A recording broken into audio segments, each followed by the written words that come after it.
So what I want to also bring to your attention today, we have two beautiful spirits that have passed from our community, and I'd like to take just a moment, if you'll close your eyes with me, and hold this wonderful sacred space, seeing that both have angel wings lifted to the next dimension. We said goodbye to Sue Cordellini and her family this past week as she is lifted into the arms of love. And we've also said goodbye to Doreen Heath as she makes her transition into the next journey and whatever that magnificence is. So just a moment of silence.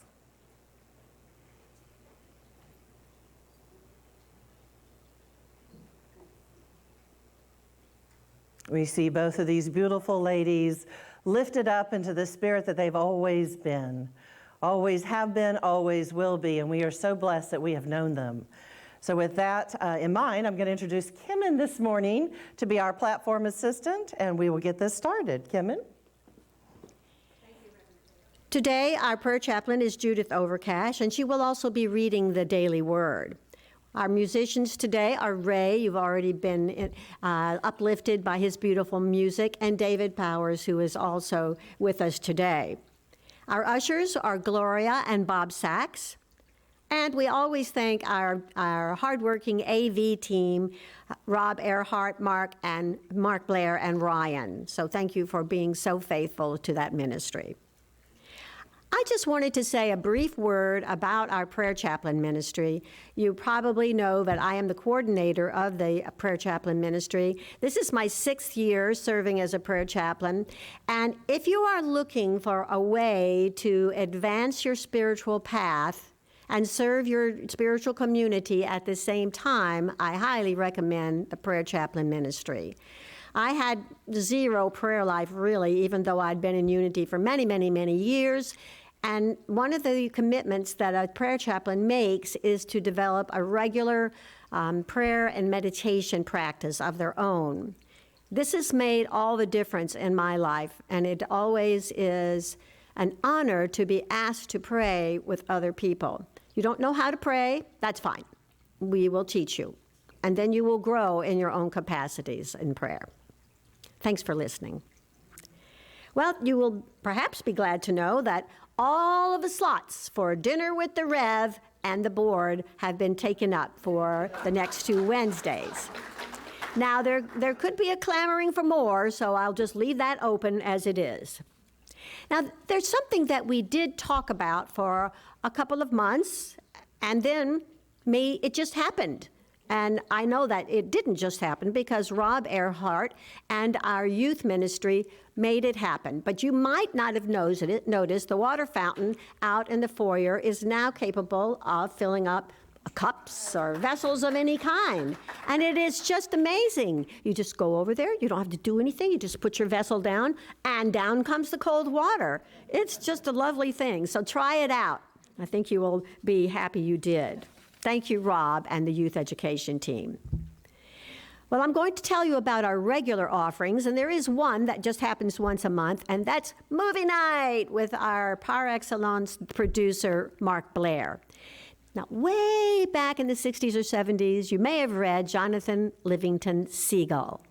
And you may also know that there was a movie produced about that after that book. And Mark was sharing with me that the movie actually came out in 1973. I remember that year well. Now, you may not, but it just was the bloom of my youth or something like that. And I certainly remember the book, and I'm looking forward to seeing the movie. Mark will be getting us started with some thought-provoking questions to add some extra dimension to our movie night on Friday, July 29th. I know you'll want to mark your calendar. That very same weekend, on July 31st, the Youth Ed program is going to have a summer blowout with a water slide and games and pizza from 11 to 2 p.m. So bring your kids and bring your towels and enjoy the end of summer celebration. Our teachers and, of course, our wonderful Miss Bridget have been doing a stalwart job of keeping our Youth Ed program going during these weeks of the pandemic and and onward. And they need a little bit of a break to rejuvenate their juices and plan for next year. So our youth ed teachers will be taking the month of August off, and on September 4th, there will be a fabulous, if I know Bridget, back to school special on that first Sunday, September 4th.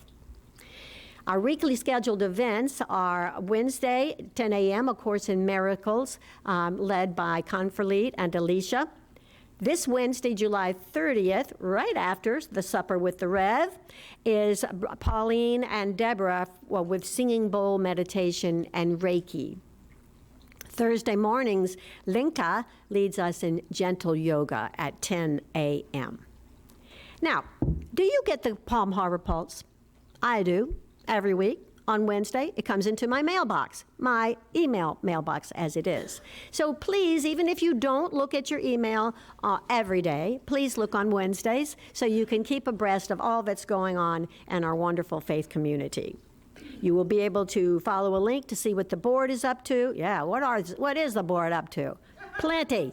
And all spurred on by our senior minister. So be there or be square.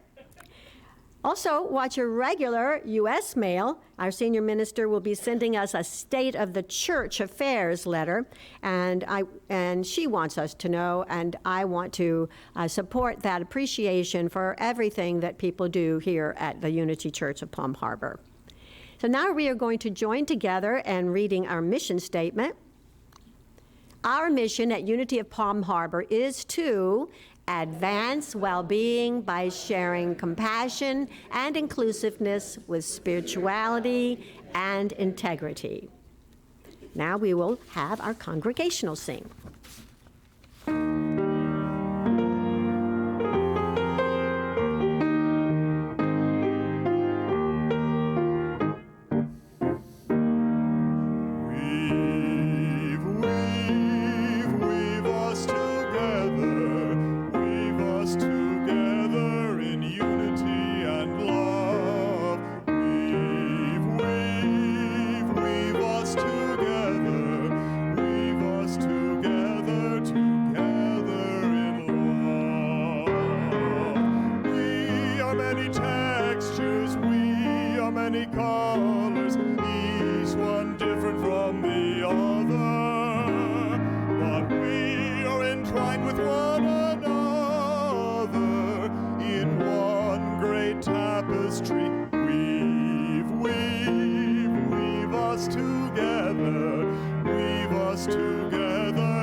I'm Judith Overcash, one of our licensed Unity teachers here at Unity, and I really encourage you to speak to Kim or Barb or myself or Randy about the pleasure of becoming a prayer chaplain. This year we get to go away for our retreat to a really nice retreat center. So think about that, because that comes up in November.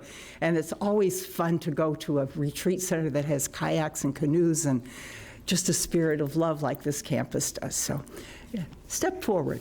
We'd love to have you. The daily word for today is prosperity.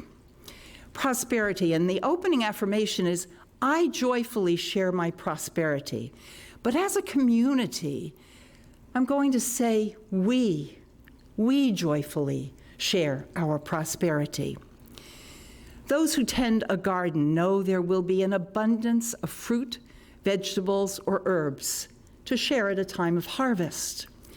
Likewise, we know we are richly blessed with divine ideas, and we can nurture those ideas in our consciousness, just as we tend our gardens. When those ideas take manifest form as our talents and gifts, we share that harvest with joy. Today, we reflect on prosperity as gifts that we can give and share. Whether the gift is sharing of our talents, thank you, David, or our skills, thank you, tech team, or providing something material, we put our love and we put our energy gratefully into that gift. We are never diminished, and we only share, and more comes. We share of ourselves, and we are enlarged as we give. We are magnifying our prosperity and celebrating the glory of God. And in the quote from Proverbs are these words, honor the Lord with your substance and with the first fruits of all your produce. Then your barns will be filled with plenty, and your vats will be bursting with wine. Cabernet Sauvignon.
Just to have the music, because I know y'all thought I was gonna get up here and sing. So I'm going to invite you at this time to close those outer eyes as Ray plays a little bit more. This is in a monastery garden.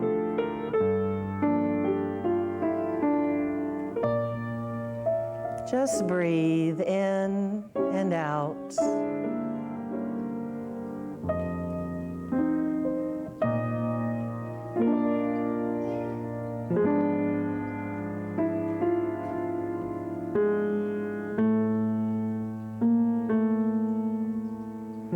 that you're in the right place at the right time, that you're in the perfect place for your soul's evolution, right here in this beautiful sanctuary of time and space. It doesn't matter if you're held between four walls or you're walking outside in the beauty of nature. For wherever you are, God is. Wherever you are, God is. And we open this beautiful time in service with a passage from Matthew, where Jesus is gathered amongst the crowd. And someone in the crowd says, "Jesus, your brothers are here and they want to speak with you. Your mother is here and she wants to speak with you." And Jesus looks amongst the crowd and he says, "All of these are my brothers and my mother and my sisters. For those who do the work of heaven are all of God." And we know that heaven is what we create it to be, that beautiful sanctuary where we share the gifts and talents that are ours to give, to bring to the table, to share with our friends, even those people we have not yet met. For wherever they are, God is as well. So let's soak in this beautiful time and open our hearts to allow whatever message is yours to hear today, whatever calling is beginning to rub you awake. It says, "I'm here. I'm here." Let us be the expression together, taking a moment in the silence.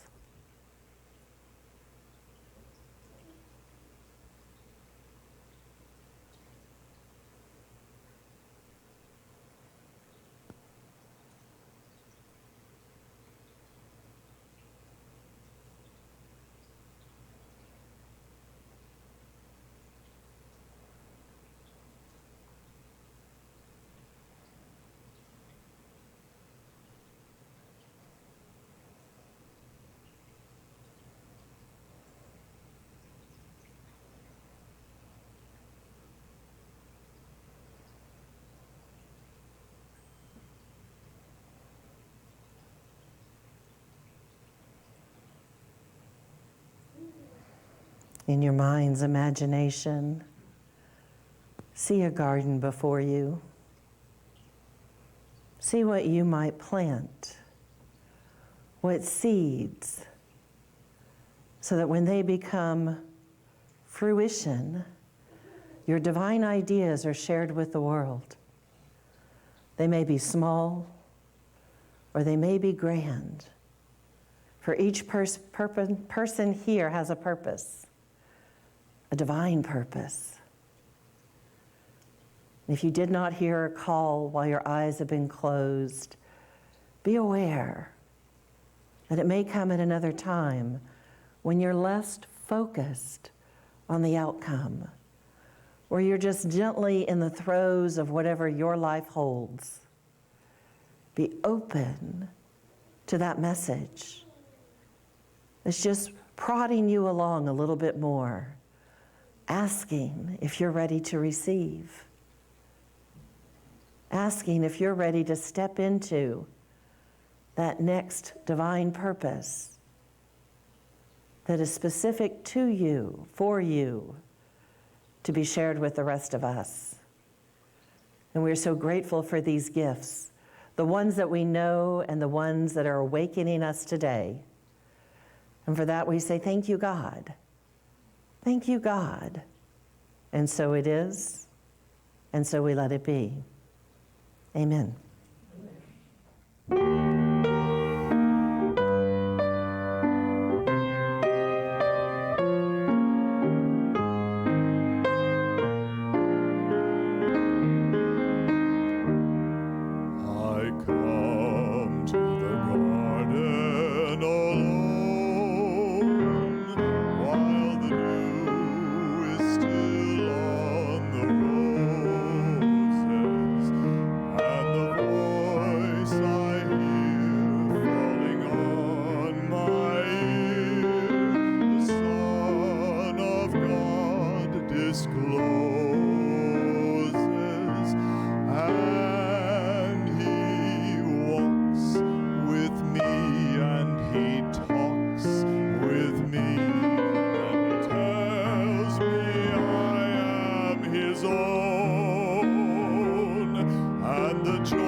speaks, and the sound of his voice is so sweet. The birds hush their singing, and the melody that he gave to me within my heart is ringing, and he walks with me, and he talks with me, and he tells me I am his own, and the joy we share as we tarry there, none other has ever known.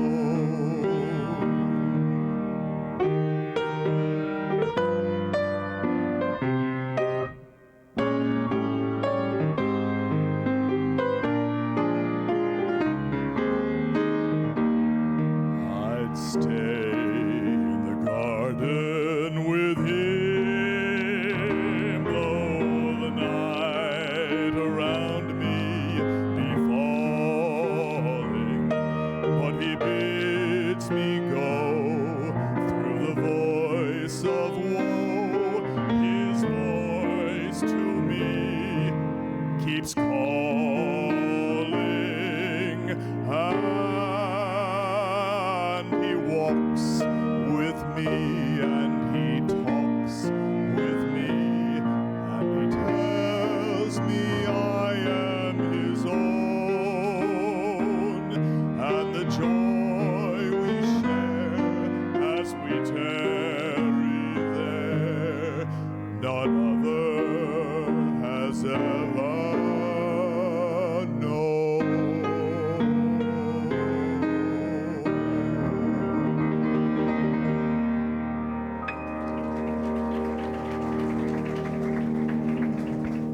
Just imagine that level field that you have toiled in. Maybe you've gotten out there and gotten your hands dirty, and you've picked your favorite vegetables to plant. What are they? Carrots. Broccoli. Somebody's got to like it. Somebody's got to like it. The Brussels sprouts. Let's not forget them either. Brussels sprouts. Onions. So we're planting our garden. What might that mean metaphysically? That we are coming together with these divine ideas, that we all live and exist in the same garden, but that we each show up differently. Maybe some of us are the broccoli, the Brussels sprouts, the sweet little carrots.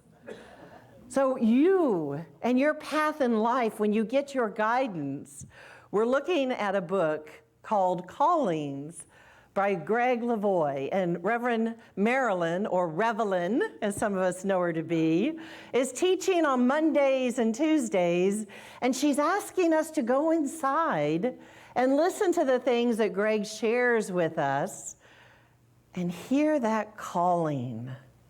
Now, some people are very open to hear a calling, and they come joyously forward, tending that garden, doing what is theirs to do. And it might be not a grand gesture, but just something small that makes a difference in the community. And then there are some of us who hear a message and say, "What? You want me to do what? Not me." Moses said, "Pick Aaron. He speaks much better than I do." And God said, "No, this is your job to do." So we ask those questions. How do we know what is our divine purpose? And this beautiful book by Greg challenges us to think through the process. And sometimes that little edge that's nudging you, that you keep pushing away, it nudges a little bit harder. In Unity, we might say that which we resist persists. Have you ever noticed? You have this idea, and then you put it on a back burner because it's not the right time. For me, I used to teach our uniteens so I could stay close to my children as they became teenagers. You can imagine, most teenagers want nothing to do with good old mom. So I stayed in their life actively by being one of the uniteen teachers. And I so enjoyed going to the rallies and being with the youth because these young people are so creative. They get it. They get it on a level that we sometimes forget about.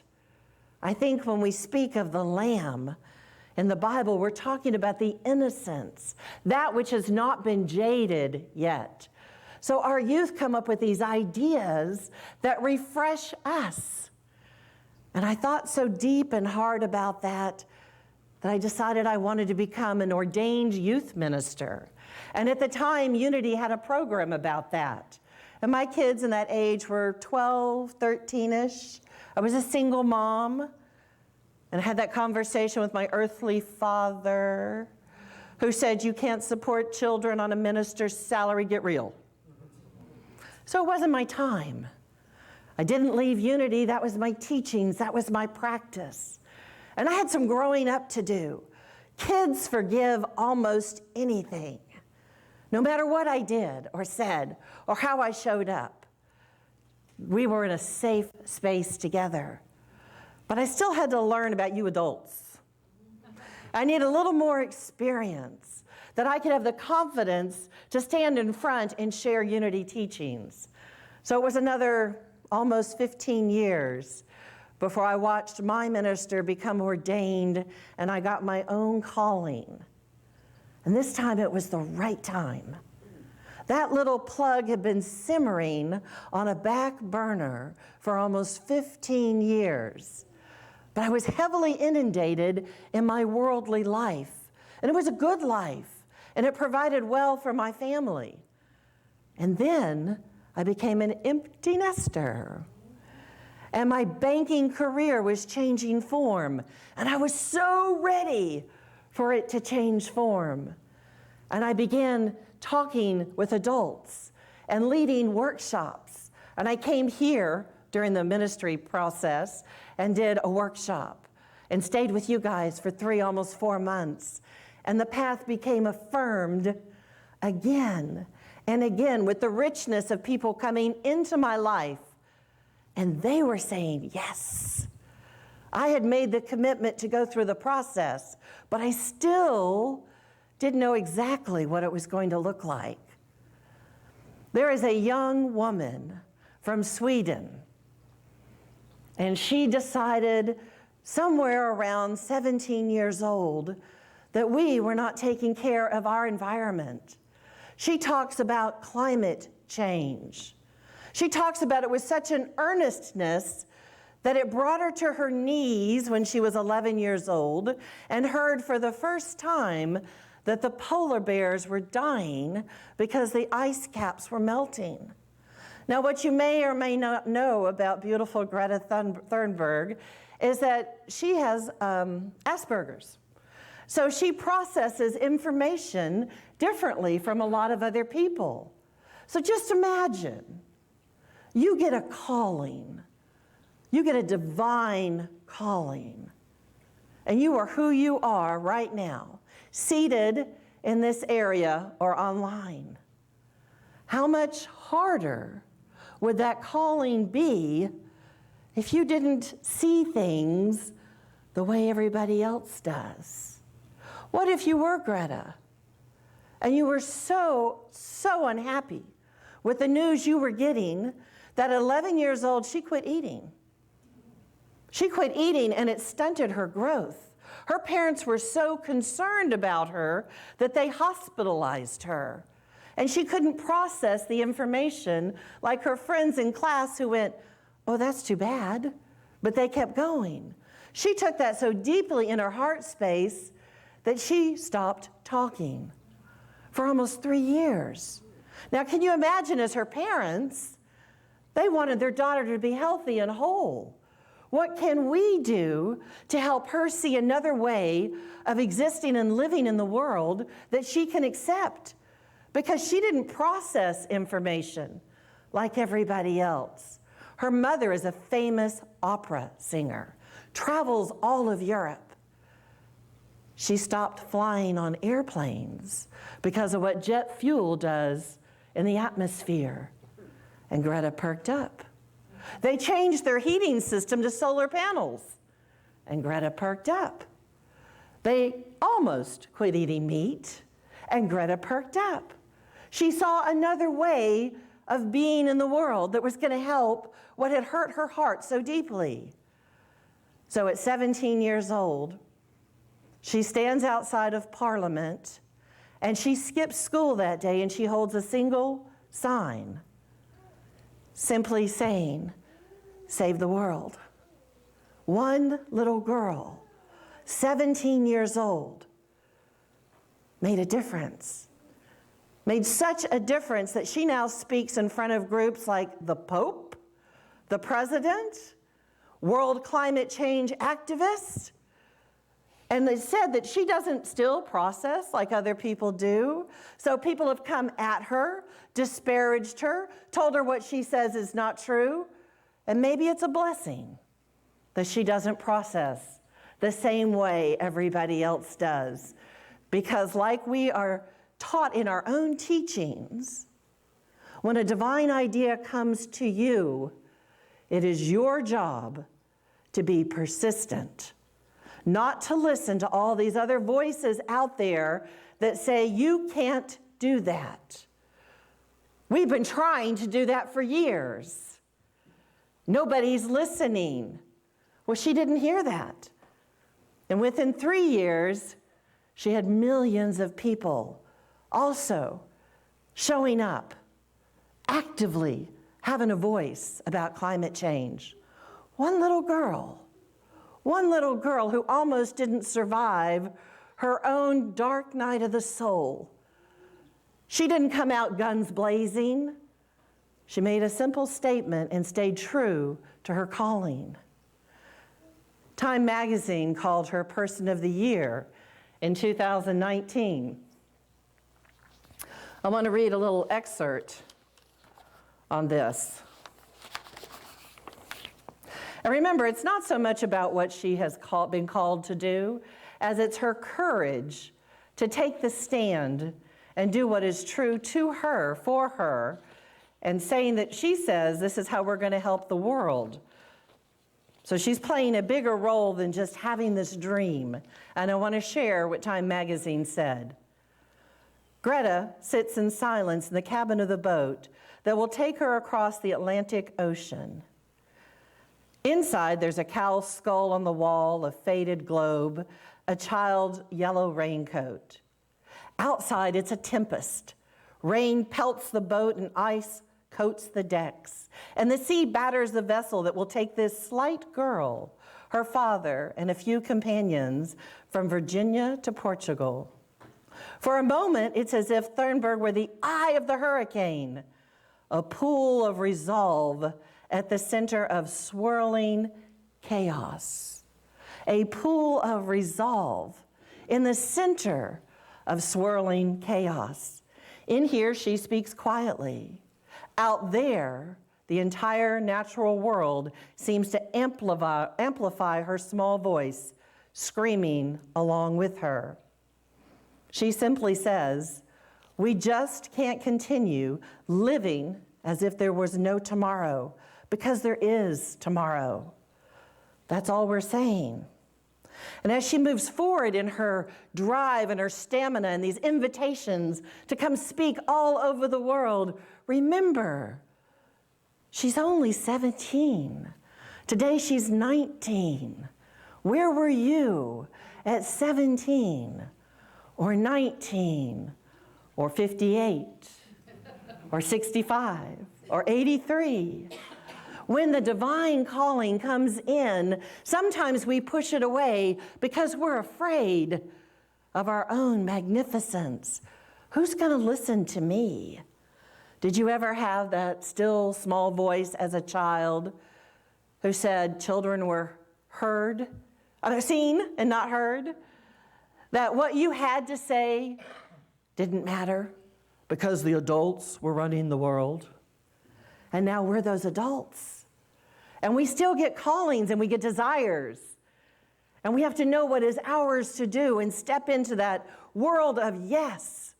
Yes, I, individually, one person, can make a difference.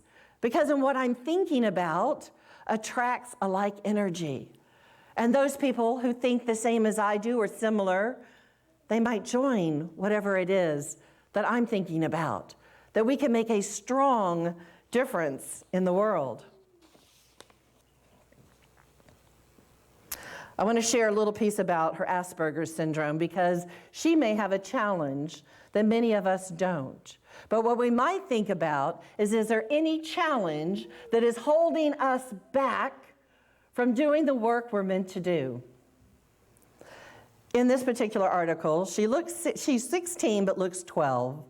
She usually wears her hair pulled back into 2 braids and parted in the middle. She has Asperger's syndrome, which means she doesn't operate on the same emotional register as many of the people she meets.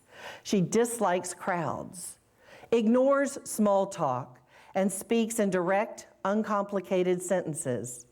She cannot be flattered or distracted. She is not impressed by others' celebrity, nor does she seem to have an interest in her own growing fame. In October, we're going to study the 4 agreements and the 5th agreement. And one of those is about being in integrity, speaking our truth and speaking it quickly. So that sometimes when we have hard conversations, we can stand in our own level of integrity, not to bring others down, but not to silence our own inner voice. Now, this young lady, maybe because of Asperger's, she is not turned away or distracted from what is important to her. She just says it honestly, openly, with integrity. When we're talking about the book, The Callings, that we are using in this class, I want to share another piece. Passion. When we're planting these seeds, when we have these ideas, from this is our own passion. Greta's passion is climate change. Passion is a state of love and hunger. It is also a state of enthusiasm, which means to be possessed by a god or a goddess. One could be possessed by the god of poetry or the goddess of animals, the god of commerce or the goddess of home and hearth.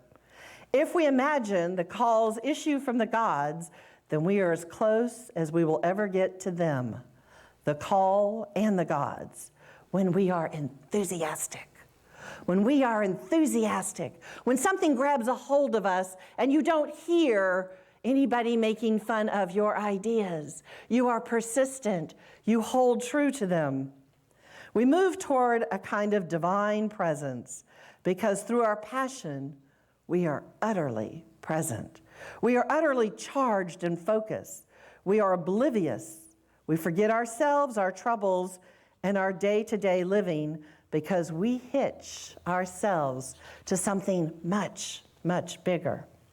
And they're talking about a gentleman named Mark who lived up in the California mountains. And what he did is he fell in love with the river.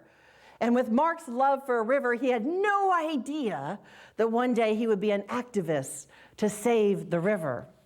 And Mark says this: tradition has it that our gifts and our talents are the most likely places to find callings, which is largely true, but not always. Sometimes we're called towards arenas in which we seem to have scant abilities and little experience and know-how. Believe me, y'all, Toastmasters got me to get me up here talk in front of you. This was not my first choice. Sometimes we're called to things to which we have distinct aversions or to what we've always thought as a weakness, whether it's leadership, public speaking, or the practice of compassion from some group we're taught to despise.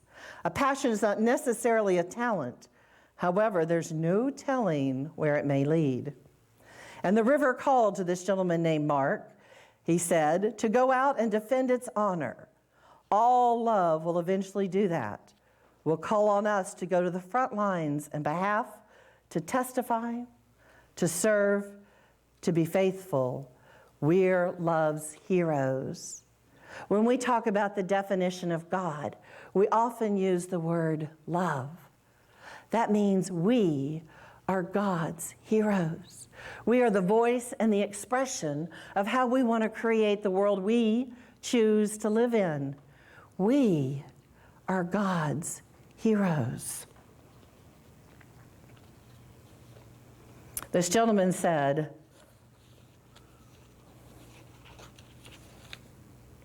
he was asked to lead a campaign that was supposed to be a commitment of a few hours a week and turned into 24 hours a day passion. Mark says, I was called to give far more of myself than I ever imagined I could give. The river, however, had given him much. First, his passion, his confidence, his connection to his own emotions, and the magic of the universe. A sense of priorities, a job, freedom from fear. It's taught me not to panic when there are sharp rocks, that the current dances past them. I've learned how to dance past the old curmudgeons, not to get hung up on the rocks. So as we move forward, we've planted our garden. The ideas are there. Some people around us may say, no, you can't do that. Sometimes our own voice, how dare you think you can do that? And we must go inside and listen to that God calling. How dare we not do what we're called to do? When we spoke earlier in the meditation, Jesus has a crowd before him. His mother appears. His brothers appear. This is the familiar. They want to see him. They want to talk to him. But he's got a greater mission. He's looking out amongst all the people and all those who are ready to step forward and do their calling to enhance our universal flow so that we inside create something greater than we've ever been a part of before, something richer, whatever it is your heart desires.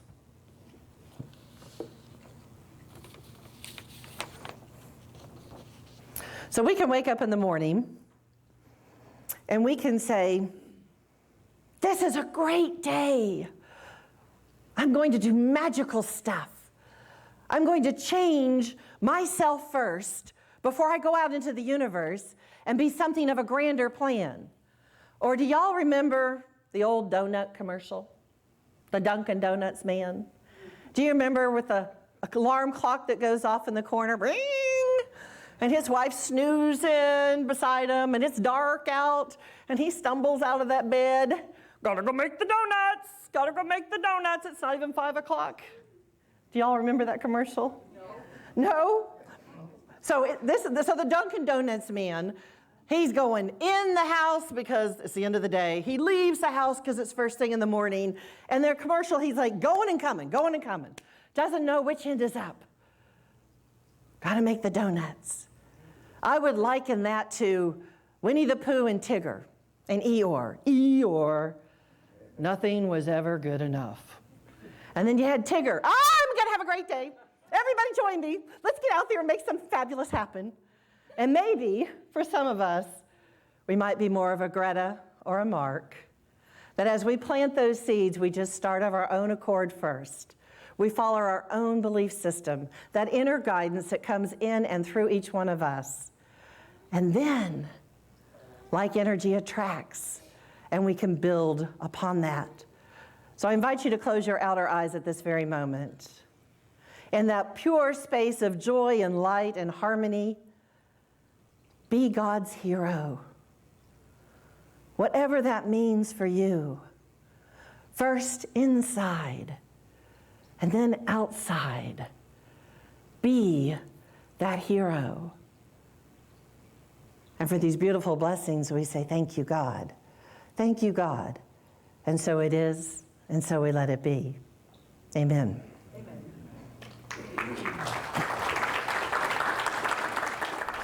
Watch for peas and carrots.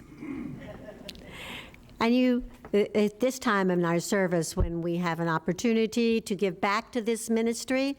So as the ushers come through to pass the lovely blue basket, please search your heart as to what is yours to give.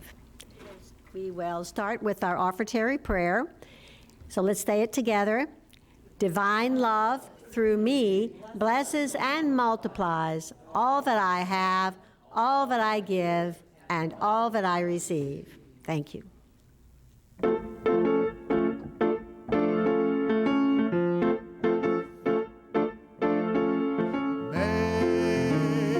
someone happy. Make just one someone happy. Make just one heart the heart you sing to. One smile that cheers you. One face that lights when it nears you.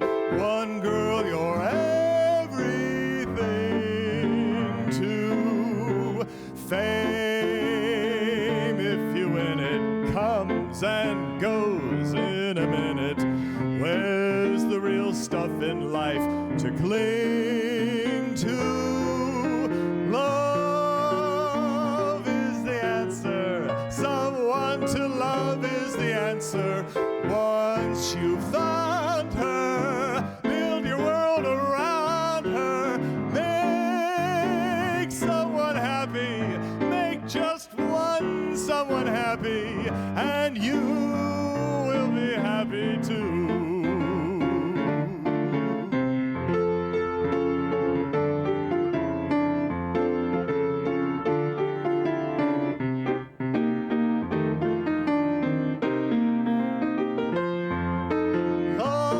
Love is the answer. Someone to love is the answer. Once you found her, build your world around her. Make someone happy. Make just one someone happy, and you will be very happy too. Make someone happy.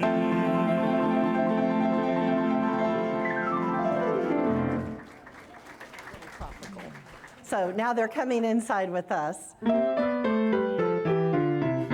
walking in the light, in the light, in the light. You are walking in the light of God. In the light, in the light, in the light, in the light. You are walking in the light of God.